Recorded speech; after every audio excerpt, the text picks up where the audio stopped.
आज हम बात करेंगे ईरान और इजराइल के। ये दोनों ही मुल्क, जब ये दोनों नाम एक साथ सामने आते हैं तो पूरी दुनिया में टेंशन का माहौल बढ़ जाता है। और अभी कुछ ऐसे ही इंडिकेशंस हैं। ऑल इज वेल वाली परिस्थिति नहीं है, बल्कि अब दुनिया इस टेंशन में है कि क्या अब दुनिया एक और महायुद्ध की साक्षी बनने वाली है। क्या दुनिया एक कदम और वर्ल्ड वॉर की तरफ तो नहीं बढ़ रही। आज इसी पर करेंगे बात।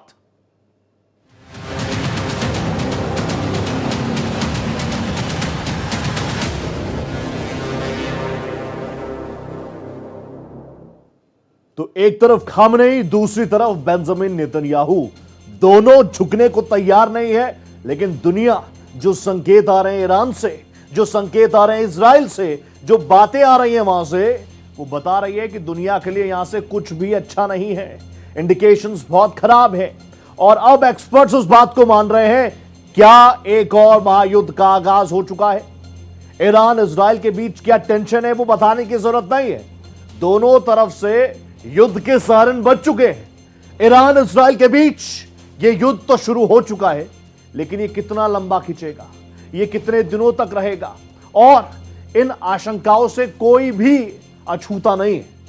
तेल के दाम भी आसमान पर पहुंच सकते हैं। पेट्रोल उत्पादों की कीमतें लगातार अगर घट रही हैं तो इस महाजंग के बाद इसमें इजाफा हो सकता है। अभी पेट्रोलियम प्रोडक्ट्स के दाम 2021 से अगर आप कंपेयर करेंगे तो सबसे निचले स्तर पर है। युद्ध बढ़ने के साथ यह बात बिल्कुल क्रिस्टल क्लियर है कि पेट्रोलियम प्रोडक्ट्स की कीमतें बढ़ेंगी, जिससे महंगाई डायरेक्टली रिलेटेड है। महंगाई भी इससे बढ़ेगी। अगर इस युद्ध को नहीं रोका गया तो आने वाले दिन और ज्यादा मुश्किलात पैदा करेंगे। पूरा पश्चिम और मध्य पूर्व एशिया आज युद्ध के मुहाने पर बैठा है। रोज कोई ना कोई देश किसी पर हमला कर रहा है। सीरिया तो लगातार कई सालों से अशांत है। इजराइल और फिलिस्तीन के बीच रोज गोले दागे जाते हैं। रूस और यूक्रेन का युद्ध 3.25 साल से ज्यादा वक्त से चल रहा है। दक्षिण एशिया में भी पाकिस्तान अपने देश में आतंकियों को पनाह देता है। तो क्या अब यह मान लिया जाए कि तीसरे वर्ल्ड वॉर की तरफ दुनिया को धकेला जा रहा है। यूएई, सऊदी, तुर्की, मिस्र, आज कोई भी देश शांति से नहीं बैठ रहा। इस युद्ध से वो विकसित देश भी कंगाल हो रहे हैं, जो नाटो के चलते अमेरिका के इशारे पर चलने को बाध्य है। अब इजराइल ने ईरान के परमाणु ठिकानों पर हमला कर दिया, और अगली सुबह ईरान ने भी वो हाथ पर हाथ धरे नहीं बैठे, बैलिस्टिक मिसाइलों का रुख कर दिया इजराइल की तरफ। अब दोनों एक दूसरे पर ताबड़तोड़ प्रहार कर रहे हैं।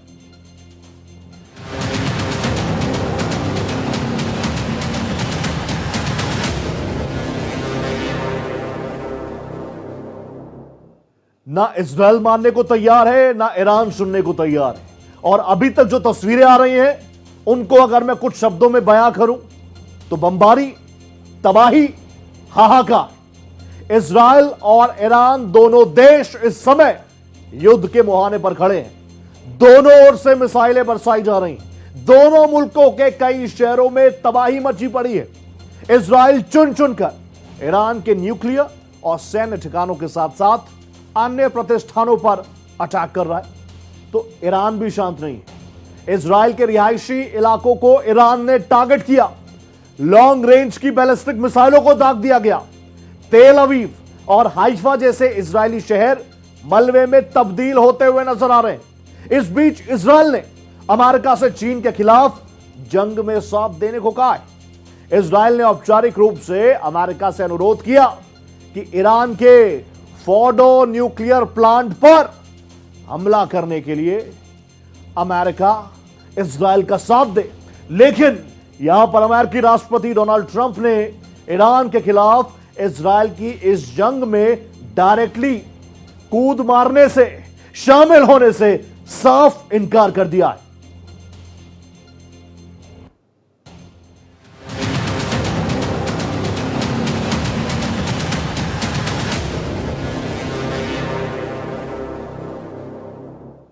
प्रॉब्लम्स कहां से शुरू हो रही हैं? ईरान और इजराइल तो ठीक है, लेकिन सुपर पावर अमेरिका भी खुद कह रहा है कि हम डायरेक्टली नहीं है, लेकिन अमेरिका का इन्वॉल्वमेंट है, यह दुनिया जानती है।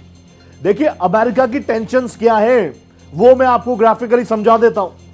अमेरिका को बहुत बड़ी टेंशन यह है कि जो ईरान है वो चोरी छिपे परमाणु शक्ति बनने की ओर अग्रसर है। चोरी छिपे ईरान न्यूक्लियर वेपन्स बनाने को प्रयत्नशील है।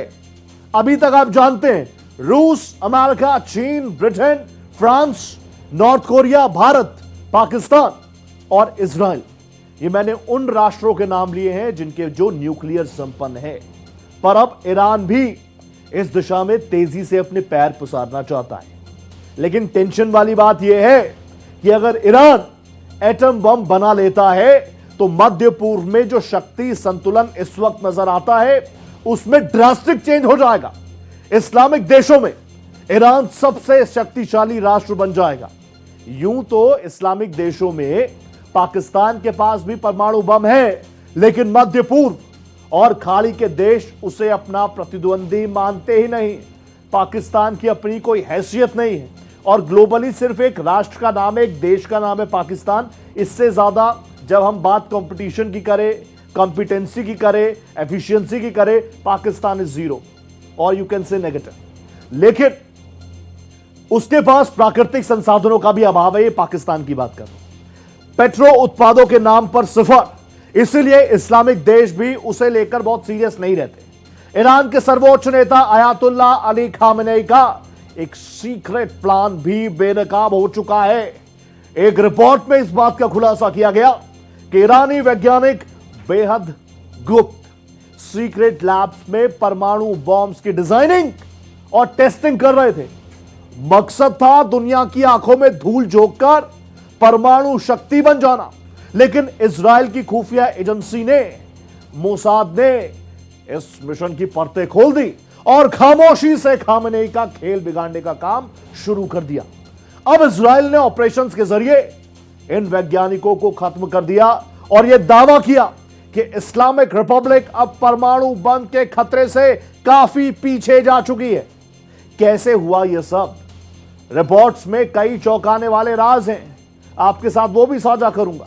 इस रिपोर्ट में दावा है कि ईरान के वैज्ञानिकों ने गुप्त रूप से परमाणु हथियारों के डिजाइन पर काम शुरू किया और कुछ बेहद अहम टेस्ट भी सफलतापूर्वक पूरे कर लिए, उनका एग्जीक्यूशन कर लिया। यह काम राजधानी तेहरान के बाहर बनी सीक्रेट लैब्स में चल रहा था। जानकारी यह भी है कि इस प्रोजेक्ट को सीधे खामेनेई के इशारे पर अंजाम दिया जा रहा था।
तो दुनिया टेंशन में है। टेंशन उस बात की कि क्या वर्ल्ड वॉर होने वाला है। इसी तरीके के इंडिकेशन है। देखिए आपको डराना नहीं है, लेकिन अभी ग्लोबली क्या कुछ चीजें चल रही हैं ग्राफिकली आपके सामने रखता हूं। देखिए दोनों तरफ से ना खामेनेई झुकने को तैयार है और बेंजामिन नेतन्याहू को तो आप जानते हैं, एक बार ठान लिया तो ठान लिया, उसके बाद क्या कॉन्सिक्वेंसेज होंगे नहीं सोचता इजराइल, नहीं सोचते बेंजामिन नेतन्याहू। तो पहला बड़ा पॉइंट क्या है कि दोनों तरफ से विध्वंसक प्रहार जारी है। अगर आईडीएफ एयर स्ट्राइक कर रहा है तो बैलिस्टिक मिसाइलों का रुख कर दिया है ईरान ने इजराइल की तरफ। 200 से ज्यादा मिसाइलों से ईरान पर अटैक किया गया। तो ईरान भी पीछे नहीं, 100 से ज्यादा ड्रोन अटैक्स को अंजाम दिया। तेहरान है राजधानी और तेहरान में रक्षा मंत्रालय पर इजरायली डिफेंस फोर्सेस ने टारगेट किया। ईरान की परमाणु प्रयोगशाला पर हमला किया। आईडीएफ की तरफ से, इजरायली डिफेंस फोर्सेस की तरफ से न्यूक्लियर हेडक्वार्टर्स पर भी प्रहार किया गया, टारगेट किया गया। इसमें बड़ा नुकसान ईरान को। 215 ईरानी सिटीजन्स की मौत, 648 से ज्यादा लोग घायल पड़े। लेकिन रिटेलिएशन में इजराइल के कई शहरों पर ईरान ने बमबाजी की है। तेल अवीव पर लगातार मिसाइल अटैक्स हो रहे हैं। इजराइल में कई रिहायशी अपार्टमेंट्स को ईरानी मिसाइल्स ने टारगेट किया है। वहां पर अभी सिर्फ और सिर्फ आग है, अभी वहां पर सिर्फ और सिर्फ एयर सायरन्स बज रहे हैं, अभी वहां पर सिर्फ और सिर्फ मलबे और तबाही की तस्वीरें हैं। ये मैं दोनों राष्ट्रों के लिए कह रहा हूं। ईरान में भी यही चीजें हैं, इजराइल में भी यही चीजें हैं। बेंजामिन नेतन्याहू कह रहे हैं कि अब बहुत हो चुका है, तो वहीं ईरान की तरफ से यरूशलेम पर टारगेट किया गया, तेल अवीव पर टारगेट किया गया। एक दो नहीं, एक साथ इतनी बैलिस्टिक मिसाइलें दाग दी गई इजराइल की तरफ कि वहां के जो एयर डिफेंस सिस्टम थे वो भी शायद कंफ्यूज हो गए कि कौन सी मिसाइल को कहां पर कैसे डिटेक्ट करना है, उस मिसाइल को कैसे एलिमिनेट करना है। और यहीं से प्रॉब्लम शुरू हो गई। इजराइल हर बार कह रहा है कि ईरान चोरी छिपे परमाणु वेपन्स का खुद में भंडारण भी कर रहा है, वो परमाणु शक्ति भी बनना चाहता है, और ये दुनिया के लिए अच्छी बात नहीं होगी, इसीलिए हम ईरान के खिलाफ हैं। अब ये 10 पॉइंट्स मैं आपको बता चुका हूं कितनी इंटेंस ये लड़ाई हो चुकी है। आगे बढ़ते हैं। परमाणु युद्ध का डर भी सबको है। आपको बताऊं क्यों कह रहा हूं मैं ये बात, क्योंकि इजराइल के डिफेंस मिनिस्टर ने ईरान को सीधे सीधे वार्न कर दिया है। तुरंत अपनी बैलिस्टिक मिसाइलों को दागना बंद कर दो, वरना राजधानी तेहरान में कोई बचेगा नहीं। राजधानी तेहरान में सिर्फ और सिर्फ आगजनी होगी, आसमान से सिर्फ और सिर्फ बमों की वर्षा होगी। इजराइल की तरफ से यह भी कह दिया गया कि हमले नहीं रोके गए तो इजराइल क्या कुछ करेगा, फोर्सेस क्या कुछ करेगी, तेहरान ने सोचा नहीं होगा। तेहरान बारूद के ढेर पर है। इजरायली रक्षा मंत्री ने साफ कर दिया कि हर एक मिसाइल अटैक का सीधे सीधे हमला, सीधे सीधे जवाब देगा इजराइल। कार्ड से कह रहे हैं कि मिसाइल हमलों को तुरंत रोका जाए, अदरवाइज जो कुछ होगा, जो कार्रवाई इजराइल करेगा, उसके लिए पूरी जिम्मेदारी ये चेहरा ले ले, यानी खामेनेई ले ले। ये सीधे सीधे इजरायली डिफेंस फोर्सेस की तरफ से कहा जा रहा है, डिफेंस मिनिस्टर काट्स की तरफ से कहा जा रहा है। अभी इसी वजह से हर कोई टेंशन में है, क्योंकि इजराइल जितना अग्रेशन दिखा रहा है, दूसरी तरफ आप देखिए ईरान भी शांत नहीं है। इसीलिए प्रॉब्लम्स, इसीलिए ग्लोबली इन दोनों राष्ट्रों के आमने सामने आने के बाद ऐसा नहीं है कि पहली बार है, लगातार ईरान अटैक करता रहा है, रिटालिएट करता रहा है, इजराइल अटैक्स करता रहा है। और इसी वजह से दोनों चेहरे जब एक साथ स्क्रीन पर आते हैं ना, जब ये दोनों चेहरे भले ही एक दूसरे को देखना नहीं चाहते, लेकिन जब जब इनसे जुड़ी खबरें आती हैं तो पूरी दुनिया में सनसनी फैलती है। अभी काट्स ने साफ कह दिया ईरान को, खामेनेई को, कि इन अटैक्स को करना बंद कर दो, वरना तेहरान में सिर्फ और सिर्फ मौत का खुला खेल होगा, सिर्फ और सिर्फ मौत का मंजर होगा। ये काट्स बिल्कुल सीधे शब्दों में वार्न कर चुके हैं ईरान को। और इसी वजह से हर कोई टेंशन में है कि क्या धीरे धीरे कदम अब बढ़ रहे हैं। आप जान रहे हैं पिछले 3 सालों में, 4 सालों में जो लड़ाइयां शुरू हुई, जो युद्ध शुरू हुए, वो अभी तक खत्म नहीं हुए, अंजाम तक नहीं पहुंचे। यूक्रेन देखने में इतना छोटा सा मुल्क, उसके सामने सुपर पावर रशिया, लेकिन यह बात हर कोई जानता है कि नाटो के सपोर्ट से 3.5 साल होने को है, 4 साल होने को है, लेकिन अभी तक यूक्रेन खुद घुटनों पर नहीं आया है। ये सब जानते हैं कि नाटो लड़ रहा है, यूक्रेन नहीं लड़ रहा। और इसी क्रम में इजराइल हमास का भी आपने बीच में टेंशन देखी, उससे ग्लोबली बहुत ज्यादा इफेक्ट पड़ा। अभी ये दोनों मुल्क जब आमने सामने, तो भारत का क्या रुख है वो भी हम आपको बता चुके हैं। मैंने आपको बताया कि बेंजामिन नेतन्याहू ने प्राइम मिनिस्टर मोदी से फोन पर बात की, तो प्रधानमंत्री ने भी अपनी चिंताओं को व्यक्त किया। भारत शांति प्रिय मुल्क है, हम नहीं चाहते दुनिया के किसी भी कोने में जंग जैसे हालात बने हो, लेकिन भारत यह साफ कर चुका है, बेंजामिन नेतन्याहू, भारत यह साफ कर चुका है कि शांति के लिए अगर कदम उठाए जाएंगे तो भारत भी उसका स्वागत करेगा, because war are not free.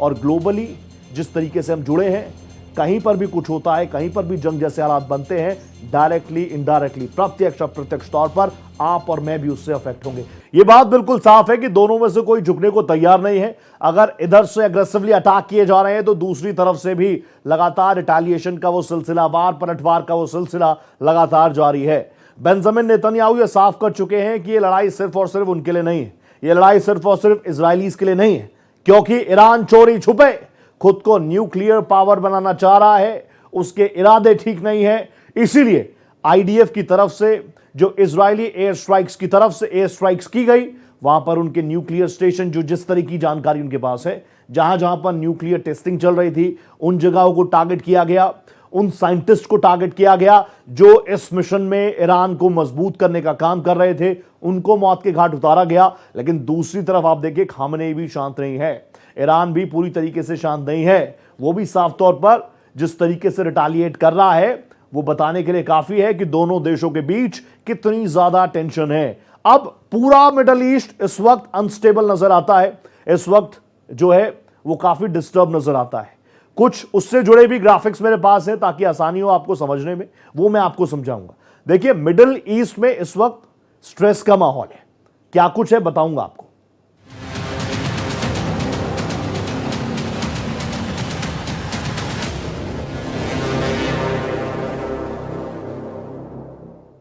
तो मिडल ईस्ट स्ट्रेस में क्यों है बता देता हूं आपको। देखिए, मिडल ईस्ट रीजन में 16 देश शामिल हैं।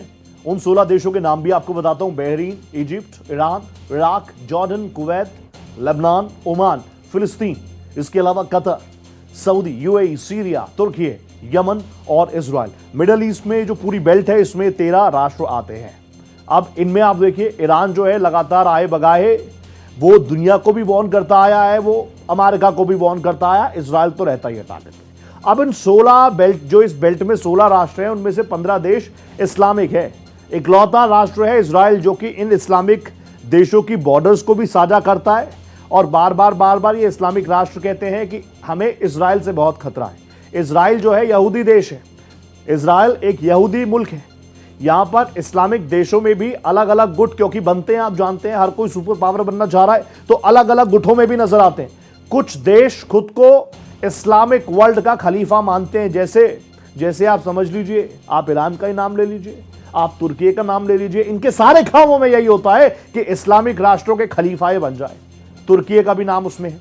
इसके अलावा अब इजराइल, ईरान दोनों के साथ भारत का हमारा अच्छे संबंध रहे हैं। ऐसे में भारत की स्थिति क्या है मैं आपको बताता हूं। देखिए, इंटरनेशनल समुदाय इस दिशा में प्रयास करे। भारत ने ये एडवाइस किया है कि दोनों देशों को अपनी कूटनीति के तरीके से एक साथ आना चाहिए, शांति के रास्ते पर आना चाहिए।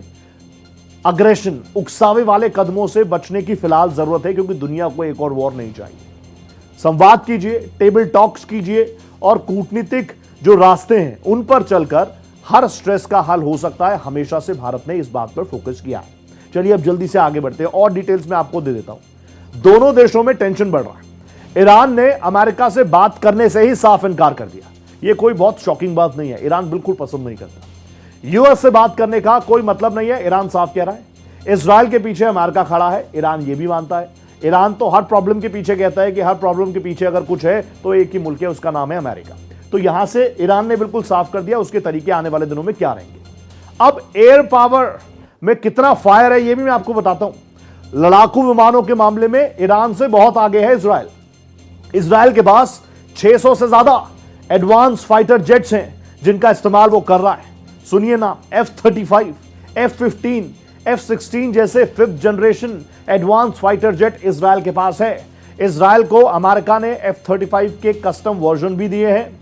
अमेरिका की एयरफोर्स जो है उन्हीं फाइटर जेट्स को इस्तेमाल करती है जो इजरायली फोर्सेस इस वक्त इस्तेमाल कर रही हैं। ईरान के पास आए तो नंबर्स में बहुत ज्यादा फर्क नहीं है, 550 लड़ाकू विमान है ईरान के, लेकिन ज्यादातर फाइटर प्लेन जो है वो बीते दिनों की बात हो गई है, पुरानी जनरेशन के विमान है। प्रतिबंधों की वजह से फाइटर जेट्स ईरान खरीद ही नहीं सकता, क्योंकि बड़े सैंक्शन लगा रखे हैं कि ईरान को अगर कोई फाइटर जेट्स देता है तो उसे इंटरनेशनल बिरादरी में कई सारे सैंक्शंस देखने होंगे। कई ऐसे पुराने लड़ाकू विमान है जिनके पुर्जे नहीं मिल रहे, मरम्मत नहीं हो सकती। इजराइल की तुलना में ईरान की एयरफोर्स काफी कमजोर नजर आती है, वो आप समझ गए होंगे। देखिए, ईरान की जो असली ताकत है ना, वो मैं आपको बता देता हूं। ईरान की असली ताकत उसकी मिसाइल क्षमता है। ईरान के पास 3000 से ज्यादा एडवांस बैलिस्टिक और क्रूज मिसाइलों का बड़ा जखीरा है। ईरान के पास जो मिसाइल है उनके नाम बताता हूं: शहाब 3, फतेह 110, खैबर शिकेन, फतह मिसाइलें और ये मिसाइलें परमाणु हथियार ले जाने में, न्यूक्लियर वॉरहेड ले जाने में भी सक्षम है। परमाणु हथियारों के दम पर इजराइल को मिटाने की धमकी खामनेई कई बार दे चुका है, ईरान कई बार दे चुका है। मिसाइल की पावर्स है ईरान के पास, उसी का घमंड है, और कई बार तो ये इतना हो जाता है कि वो सीधा अमेरिका को बोल देते हैं हमारी मिसाइल की जद में आपका अमेरिका भी है। अब मैं आपको बताता हूं मुस्लिम देशों का रुख क्या है, कौन कौन साथ है। सीरिया साथ है, लेबनान साथ है। खिलाफ कौन है? सऊदी अरब खिलाफ है, यूएई खिलाफ है। ये बड़े मुल्क है, कह रहे क्या रखा है जंग में। न्यूट्रल कौन से मुल्क हैं जिन्होंने अब तक अपना रुख साफ नहीं किया?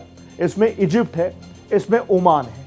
तो मैंने आपको बेल्ट दिखाई, इसके अलावा यमन भी साथ है, फिलिस्तीन भी कह रहा है आप आगे बढ़ो, हम आपके साथ हैं, हालांकि उसकी हालत खुद खराब है। इराक जो है वो इसके खिलाफ है, इराक आप जानते हैं उसकी हालत क्या है। इसके अलावा न्यूट्रल रुख किसने अपनाया? जॉर्डन, कतर और तुर्की ने न्यूट्रल। तुर्की वैसे खलीफा बनना चाहता है, लेकिन इस मामले में वो नहीं चाहता कि ईरान के साथ नजर आए। आगे बढ़ता हूं, अभी नतांज न्यूक्लियर प्लांट, इस नाम को याद रखिएगा, नतांज न्यूक्लियर प्लांट। देखिए अंडरग्राउंड हिस्से पर अभी असर नहीं है। मैं आपको क्यों बता रहा हूं, क्योंकि इजराइल कह रहा है कि हमने नतांज न्यूक्लियर पर भी टारगेट किया है। यहां तक कि डोनाल्ड ट्रंप से बात की है बेंजामिन नेतन्याहू ने कि नतांज न्यूक्लियर प्लांट को खत्म करने में हमारा साथ दीजिए। अभी इंफ्रास्ट्रक्चर ऊपर ऊपर से बर्बाद है, लेकिन प्लांट के बाहर किसी भी तरीके से रेडिएशन लीक की खबर अभी नहीं आई है। IAEA ने इस बात को साफ कर दिया है। इन हमलों का, इस जंग का उद्देश्य क्या है? ईरान के परमाणु अड्डे को खत्म करना चाहता है इजराइल। अभी तक क्या हुआ वो भी मैं आपको बताऊंगा। इजराइल साफ तौर पर कह रहा है कि चोरी छिपे ईरान जो है, क्योंकि वो चाहता है कि उसकी ताकत बढ़ जाए, वो खलीफा बन जाए, वो न्यूक्लियर संपन्न होना चाहता है। अभी क्या हुआ है, इजराइल ने परमाणु अड्डों पर टारगेट शुरू कर दिया है। मैंने आपको कहा था, नाम याद रखिएगा, नतांज न्यूक्लियर प्लांट को अभी जो टारगेट्स किए गए IDF की तरफ से, उन पे बड़ा नुकसान हुआ है, भारी नुकसान हुआ है। इसके अलावा ईरानी परमाणु अड्डे भी बुरी तरीके से तबाह हुए हैं। 80 से 100 मीटर कंक्रीट के नीचे ईरान के परमाणु अड्डे हैं। और यहां से आप समझिए कि अमेरिका की मदद क्यों जरूरी है, क्योंकि USB-2 बॉम्बर्स के GBU-57 बंकर बस्टर से ही इनकी बर्बादी संभव है। इजराइल इस बात को जानता है।